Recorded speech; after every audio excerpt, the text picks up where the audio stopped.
the Farmer and the Talking Tree. Long ago, in a quiet village surrounded by wide fields and tall forests, there lived a hard-working farmer named Aid. Every morning before the sun fully rose, Aid would take his hoe and walk to his farm, humming softly as he worked the soil. Near the edge of his farm stood an old tree. Its trunk was thick and twisted, and its branches stretched wide like the arms of a wise elder. Many farmers had passed by the tree for years, but no one paid much attention to it. One dry afternoon, as Aid rested beneath the tree's shade, he sighed heavily. "My farm works hard for me," he said to himself. "But the harvest is never enough." To his great surprise, a deep, gentle voice answered him. "Perhaps the farm works hard for you," the voice said. "But do you work wisely for the farm?" Aid jumped to his feet and looked around. Who spoke?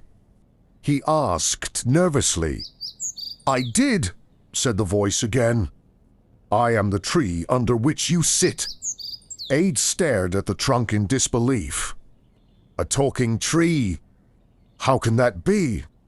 The tree chuckled softly as its leaves rustled in the wind.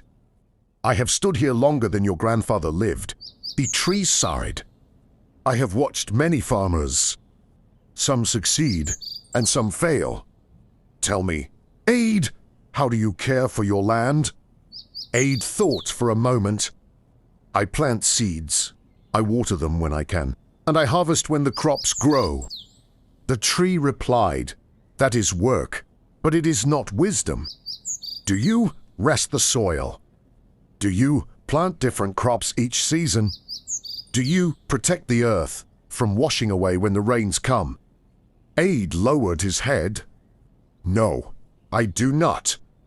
For the soil is like a tired worker," the tree continued.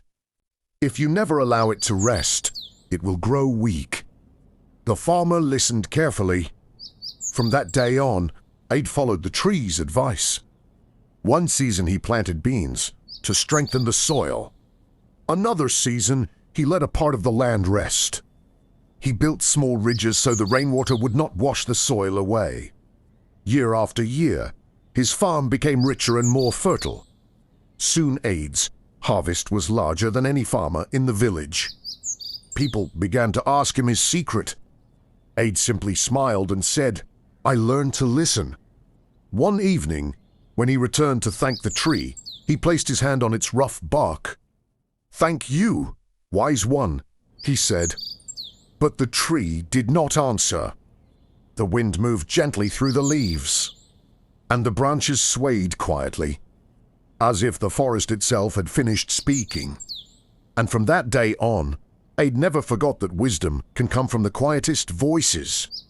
Moral lesson. True success comes not only from hard work, but from wisdom and the willingness to listen and learn.